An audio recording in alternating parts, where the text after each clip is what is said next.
আসসালামু আলাইকুম ওয়া রাহমাতুল্লাহি ওয়া বারাকাতুহু। আমি মোহাম্মদ আসাদুজ্জামান শুভ আবার আপনাদের সঙ্গে আসলাম। সঙ্গে আছি।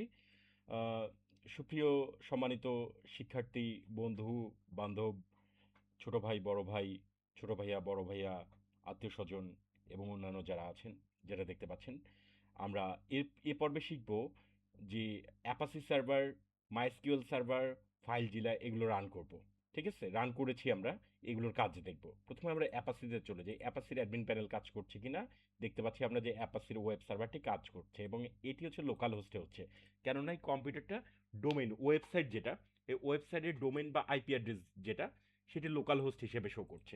এটির অ্যাড্রেসটা হবে লোকাল হোস্ট, যেটি আপনার কম্পিউটারে শুধুমাত্র রান করছে। আপনি চাইলে এটা ওয়ার্ল্ড ওয়াইড করে দিতে পারেন ডোমেইন দিয়ে। তো সেগুলো আমরা শিখবো ধীরে ধীরে। তো বাংলাদেশের জন্য খুব জরুরি হচ্ছে নিজস্ব সার্ভার সেট আপ করা, সেগুলো সিকিউর করা, এবং এই সাধারণ সার্ভারের জন্য আমাদের বিদেশ থেকে এত কোটি কোটি টাকা খরচ করে আসলে সার্ভার নিয়ে আসার কোনো প্রয়োজন আছে বলে আমার মনে হয় না। তো এই সার্ভার সেট আপ দিচ্ছি কেননা বাংলাদেশে এসি চালানো শেখার জন্য ইউএসএতে যায় আর কি, মানে আমেরিকায় যায়। তো এত প্রয়োজন নাই, দেশ থেকে অনেক কিছু করা পসিবল। তো আমরা সার্ভার সেট আপের এ পর্বে আরও কিছু জিনিস দেখব। সেটা হচ্ছে এই ওয়েব সার্ভারের মধ্যে আমরা কিভাবে ওয়েবসাইট বানাবো এবং কিভাবে পিএইচপি মাই অ্যাডমিন সেট আপ দিব। পিএইচপি মাই অ্যাডমিন বলতে এটাতে এটা হচ্ছে ফাইল ম্যানেজার হিসেবে কাজ করবে, এফটিপি সার্ভার হিসেবে কাজ করবে অ্যাপাসি। মাইএসকিউএল কাজ করবে ডাটাবেস হিসেবে, সরি ফাইল জিলা কাজ করবে আপনার ফাইল ম্যানেজার হিসেবে, আর হচ্ছে ফাইল ম্যানেজার বা এফটিপি হিসেবে, আর অ্যাপাসি হচ্ছে সার্ভার হিসেবে কাজ করবে। ঠিক আছে? তো আমরা এবার এ পর্বে আমাদের সর্বপ্রথম প্রয়োজন হবে একটি ওয়েবসাইট বানাতে গেলে বা একটু ওয়েবসাইট তৈরি করতে গেলে আমাদের প্রয়োজন হবে একটি সিএমএস বা সফটওয়্যার বা CMS means content management system বা একটা মাধ্যম, যেটার মাধ্যমে আমরা আসলে সেখানে তৈরি করব। সহজভাবে বলতে গেলে আপনাদেরকে ইমাজিনেশনের জন্য বুঝাচ্ছি বুঝাচ্ছি কেননা আলবার্ট আইনস্টাইন যদিও বা বিধর্মী ছিল, তবে তার একটি একটি কথা আমার খুব প্রিয় ছিল, সেটা হচ্ছে ইমাজিনেশন ইজ মোস্ট ইম্পর্টেন্ট। তো ইমাজিনেশনটা সব থেকে জরুরি। সেই ইমাজিনেশন থেকে বলতে বলতে বলতে চাই যে অ্যাপাসি বলতে আসলে কি বোঝায়। অ্যাপাসি বলতে হচ্ছে পুরা সফটওয়্যারটা, মানে থিমটা আর কি। হ্যাঁ, মাইস্কুয়েল বলতে ডাটাবেস কানেকশন, ফাইল ডিলা বলতে সেখানে ফাইলগুলো কোথায় থাকবে। ঠিক আছে? আর মার্কিউরি সেটির কাজেও আমি আপনাদেরকে বুঝিয়ে দিব। মার্কিউরি অনেকটা হচ্ছে এসকিউএল সার্ভার, যেটা আসলে এসকিউএল টাইপের সার্ভার, যেটি আসলে পরবর্তীতে আমরা এটি নিয়ে কাজ করবো, কেননা এটি নিয়ে আমরা বর্তমানে কাজ করছি না, এটির প্রয়োজনও পড়ে না। টম ক্যাটেরও প্রয়োজন পড়ে না। টম ক্যাট বলতে যে বিড়াল আর কুকুরের কাহিনী আমাদের প্রয়োজন নেই। তো অ্যাপাচি সার্ভার আমরা রান করলাম, মাইস্কুয়েল সার্ভার রান করলাম, ফাইলজিলা সার্ভার রান করলাম। এবার আমরা যেটি করব সেটি হচ্ছে আমরা সর্বপ্রথম আমাদের প্রয়োজন হবে সফটওয়্যারটি রান করার জন্য। আমাদের তো মনে করেন আপনি একটি বাড়ি তৈরি করবেন, আমি সাধারণভাবে বুঝাই, এই যে বিল্ডিংটা তৈরি করা হয়েছে, এই বিল্ডিংটা তৈরি করতে সর্বপ্রথম প্রয়োজন হবে জমির, তাই না? মানে এই জায়গাটার নাম হচ্ছে ব্রকলিন। এটা আমি আপনাদেরকে বুঝিয়ে দিচ্ছি, এই জায়গাটার নাম হচ্ছে ব্রকলিন। তো এই জায়গাটার নাম ব্রকলিন, এটাকে বলা হচ্ছে ডোমেইন। ইন্টারনেটের ভাষায়, সফটওয়্যারের ভাষায় এটা হচ্ছে ডোমেন বা মেধা বিস্তৃত এলাকা। সেই মেধা বিস্তৃত এলাকাটার এটার নাম হচ্ছে লোকাল হোস্ট। আপনি যদি কেনেন যে লোকাল হোস্ট ডট কম, তাহলে ডট কম ডোমেইনের এটা লোকাল হোস্ট, এটা আমাদের লোকাল হোস্টে আছে। ঠিক আছে? এটা হচ্ছে সেই অ্যাড্রেসটা। এবং এই বিল্ডিংটা তৈরি করার জন্য আমাদের এখন যে কাজ করতে হবে, এই বিল্ডিংটা তৈরি করার জন্য বা এরকমভাবে সফটওয়্যারটা রেডি করতে, জাস্ট ইমাজিনেশন, এরকম না, আমি জাস্ট ফিল করার সুবিধার্থে বলছি। তো এটা তৈরি করার জন্য আমাদের যা যা প্রয়োজন হবে সেটি হচ্ছে প্রথমত প্রথমত আমাদের একটি আহ, কিছু কিছু ম্যাটেরিয়ালস কিনতে হবে, যেমন আমাদের আহ, ইট, বালু, রড, সিমেন্ট, রং, তারপর হচ্ছে আদার্স ম্যাটেরিয়ালস, এগুলো তো লাগবে, তাই না? তো এগুলোর জন্য আমরা যেটা ফ্রিতে পাবো সেটা হচ্ছে সিএমএস। আমরা সবথেকে মজার যে ব্যাপার, সিএমএস বলতে ওপেন সোর্স সম্বন্ধে আপনাদের ধারণা থাকতে হবে। ওপেন সোর্স সফটওয়্যার যেটি ফ্রিতে পাওয়া যায়, যেমন সরকারি ইউনিভার্সিটিতে আপনারা পড়াশোনা করেন ফ্রিতে, কিন্তু সেটাতে চান্স পাওয়াটা কঠিন। ঠিক সেই রকম সেরকম সরকারি ইউনিভার্সিটিতে হোক আর সরকারি কলেজে হোক বা সরকারি স্কুলে হোক, সেখানে কিন্তু যথেষ্ট প্রতিযোগিতা হয়। তো সেই প্রতিযোগিতার আপাদমস্তক খেয়ে আমি আপনাদেরকে দেখিয়ে দিচ্ছি যে আসলে সেটি আপনারা কী করবেন। যেমন ওয়ার্ডপ্রেস। ওয়ার্ডপ্রেস হচ্ছে একটি সিএমএস। কি এটা? সিএমএস বলতে হচ্ছে কন্টেন্ট ম্যানেজমেন্ট সিস্টেম। তো কন্টেন্ট ম্যানেজমেন্ট সিস্টেম, এই ওয়ার্ডপ্রেসটা আমরা ফ্রিতে ডাউনলোড করার জন্য আমরা যদি ওয়ার্ডপ্রেস ডট কমে যাই তাহলে কিন্তু হবে না।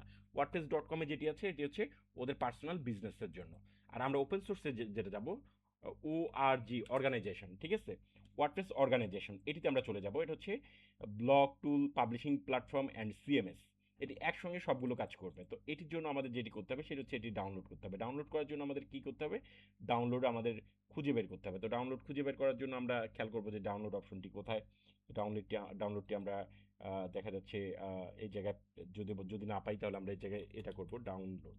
ডাউনলোড গুগলে গিয়ে সার্চ করব, ডাউনলোড হয়েছে। গুগলে গিয়ে সার্চ করব wordpress.org.download। তারপর আমরা এখানে ভার্সনগুলো দেখতে পাবো। ভার্সনগুলো দেখতে পাওয়ার পর আমরা সবথেকে আপডেট ভার্সনটা নিব। হ্যাঁ, সবথেকে আপডেট ভার্সনটা নিতে গেলে এটা হচ্ছে আপডেট ভার্সন, যেটা হচ্ছে 6.9। সফটওয়্যারের ভার্সন থাকে, যেমন হচ্ছে প্রথমে যেটা রিলিজ হয় সেটা হচ্ছে 0.1 হতে পারে বা 1 হতে পারে, সেরকম এটির ভার্সন হচ্ছে 6.9। ঠিক আছে? তো আমরা এই ভার্সনটা, সফটওয়্যার ভার্সন এই অনুযায়ী আমরা এই ভার্সনটি আমরা এখন ডাউনলোড করব। ডাউনলোড করার জন্য আমরা ক্লিক দিয়েছি।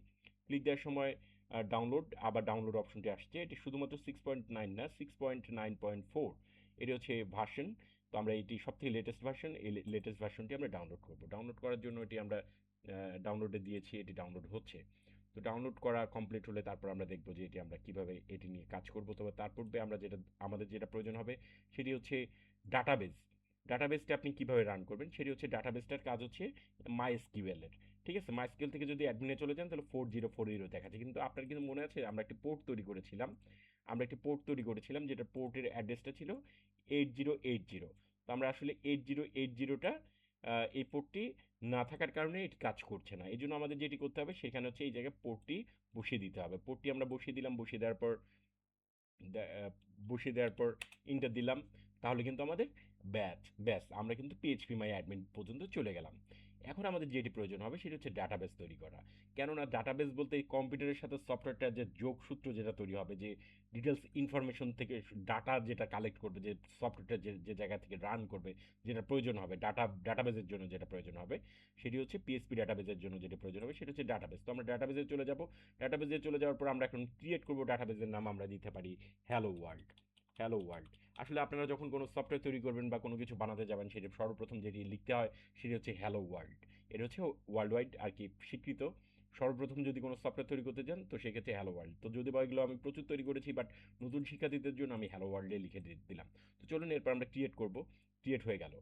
ব্যাস, আমাদের ডাটাবেস কিন্তু তৈরি হয়ে গিয়েছে। ঠিক আছে? এবার আমাদের প্রয়োজন হবে ইউজার